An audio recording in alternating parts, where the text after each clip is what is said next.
Chronicles of Evimora. The sealed name. There were no torches within the Vault of Ithrane, no flames, no crackling braziers, no open light at all.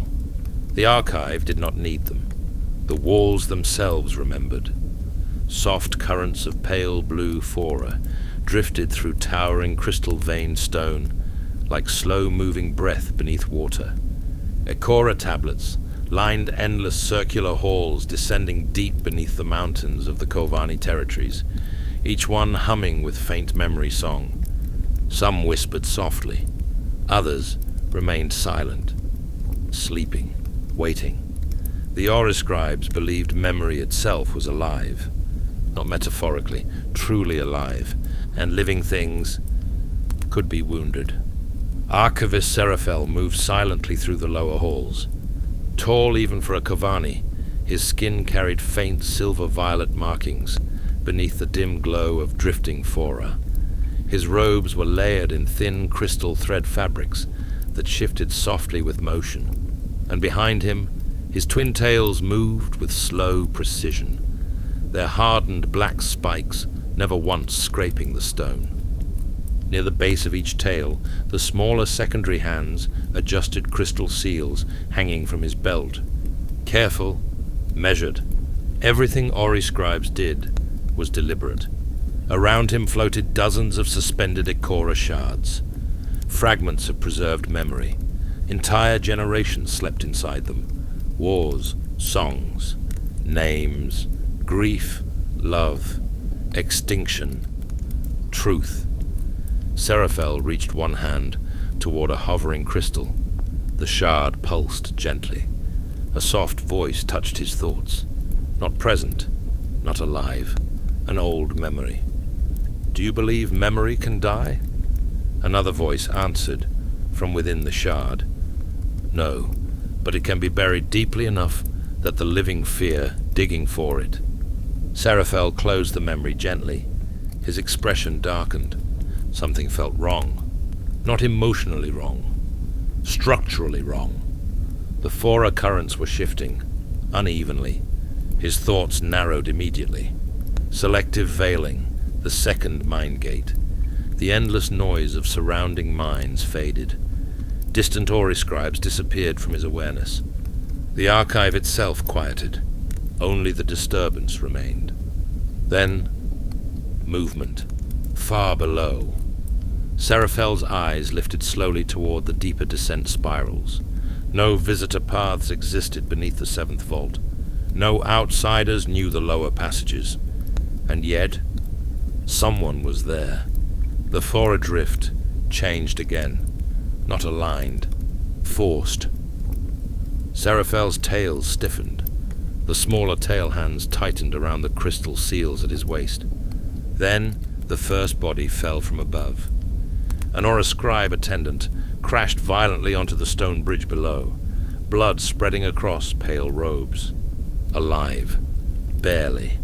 3 figures emerged from the darkness beneath the lower archways. Not Kovani. Danu. Lean. Fast. Their vibrant green-black skin patterns shifted against the darkness like living poison vines. Whip-like elbow extensions swayed behind their arms, each tipped with venom-coated hooks. Their tails curved low behind them. Long. Thin. Predatory. One of them crouched beside the fallen attendant, then slowly looked upward towards Seraphel. Golden, Evi-aligned eyes narrowed. We do not seek conflict, Archivist. Seraphel descended one slow step. You entered sacred vaults through sealed passages. Another step. You spilled blood within memory halls. Another. The drifting Phora around him began to tighten subtly. You have already chosen conflict. The Danu female at the center tilted her head. Behind her, 2 more figures emerged from shadow. Then another. Then another. 6 total. One carried shattered crystal keys. Another wore old Kovani armor stripped of all tribal markings. Outcasts, exiles, or worse. We seek only one archive, the female said, and one name. Seraphel's expression never changed, but deep within, something tightened. Names are not freely given here. The female stepped forward. Vi. Silence. Even the drifting Phora seemed to recoil slightly. Several suspended Echora shards dimmed instantly. Seraphel's thoughts sharpened dangerously. Leave. You know the name. Everyone knows fragments of names. Not this one. The Danu female's tails coiled slowly behind her. We know she existed. We know records were sealed. And we know something beneath this archive still remembers her.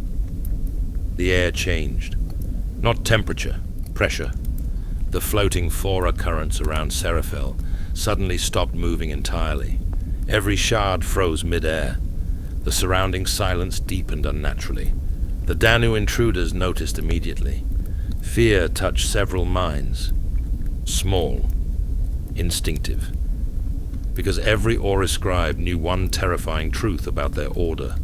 Most never entered combat. Because those who mastered Vathrael rarely needed to. Seraphel slowly removed one crystalline ring from his finger. The archive itself responded. Far beneath the stone, something ancient hummed awake. You entered the 9th vault. His thoughts were calm now. Too calm. You sought sealed memory. A nearby Echora shard cracked softly. And now, the drifting Phora began orbiting him. The archive remembers you. One of the intruders panicked first. He lunged, fast. Danu's speed was terrifying in close quarters. His tails launched forward, while venom hooks snapped outward from both elbows, simultaneously. Seraphel moved one hand. Barely. Thy, Ailey. Rest casting. The words struck the chamber like a deep bell. The entire bridge vibrated. The attacking Danu froze mid-motion. Not restrained physically. His own nervous system locked. Phora resonance disrupted muscle impulse. The others attacked instantly. 2 split left. 3 surged directly forward. 1 leapt upward toward the suspended crystal bridges above. Seraphel closed his eyes. Open hearkening. First mind gate. Every mind within the chamber exploded into his awareness simultaneously. Fear, aggression, movement intent, breathing rhythm, muscle tension, heart acceleration, the archive itself, everything. To most Phelan, open hearkening for more than moments was agony. To an Aura scribe, it was language. Seraphel inhaled slowly. Then, Thai Shala. The suspended Echora shards ignited. Dozens of glowing memory fragments spun violently through the air, like celestial blades. The chamber erupted into motion. One intruder screamed as a shard sliced across his thigh. Another barely dodged before a crystal fragment embedded into stone beside his skull. The Danu female moved beautifully, fast enough to weave between the glowing shards. Her tail struck low.